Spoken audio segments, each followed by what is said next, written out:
are Floyd's comments potentially in breach of contract, he could blow the whole fight up and never fight, and also have taken a cash advance on the fight he may not ever have.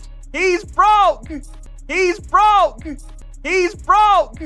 I'm sorry. It's just the truth. Floyd is so badly hurting for money that this is the stuff he's doing. Laman ng mga balita ngayon mga idol na naghihirap na nga di umano itong si Floyd Mayweather, and just recently hinahabol na rin ito ng IRS ng Amerika dahil sa mga unpaid taxes. Ngayon mga idol, pumayag na nga itong si Floyd Mayweather na labanan si Pacquiao kahit pa man ito ay isang professional fight na nga po. Maraming personalidad na ang nagsasabing he was really broke right now.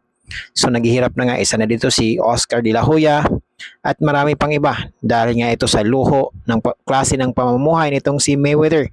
Kung noon he is raking hundreds of millions of dollars to his coffers, but ngayong wala na siya sa professional boxing ay medyo bumababa na ang kanyang kita, pero dahil mataas ang kanyang expenses, eto ngayon ang mga usap-usapang naghirap na nga. Crawled out of his rock.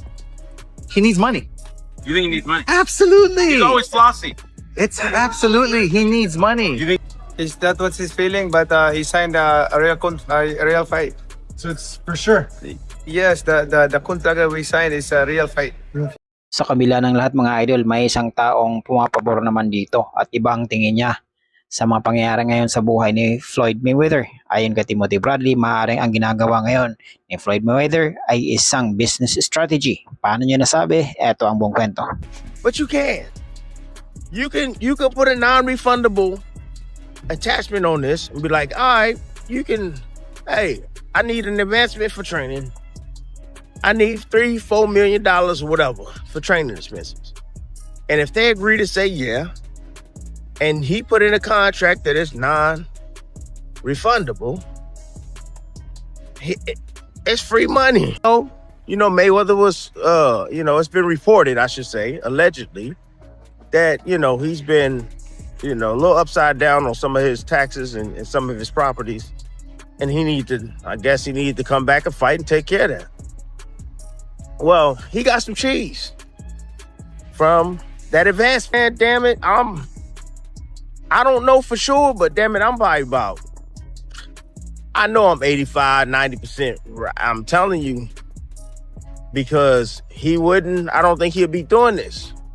This is business. So he's just saying, I understand it was a real fight, but now I want to change it.